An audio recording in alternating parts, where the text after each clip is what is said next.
Hello guys, in this quick video I'm going to show you the proper way to resume your downloads on Internet Download Manager.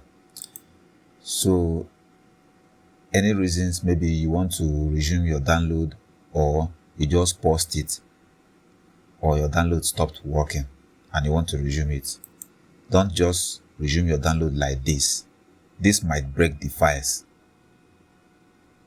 In this video I'm going to show you what to do to resume your download safely.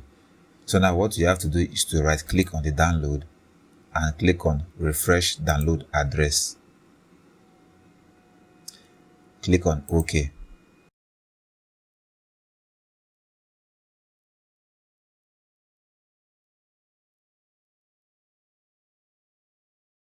It's going to open your browser and send you to the place where you need to click on download once more.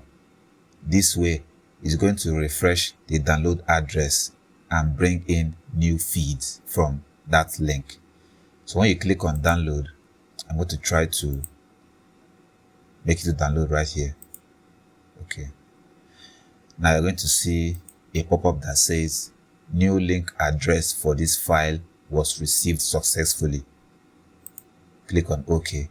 Now you can resume your download.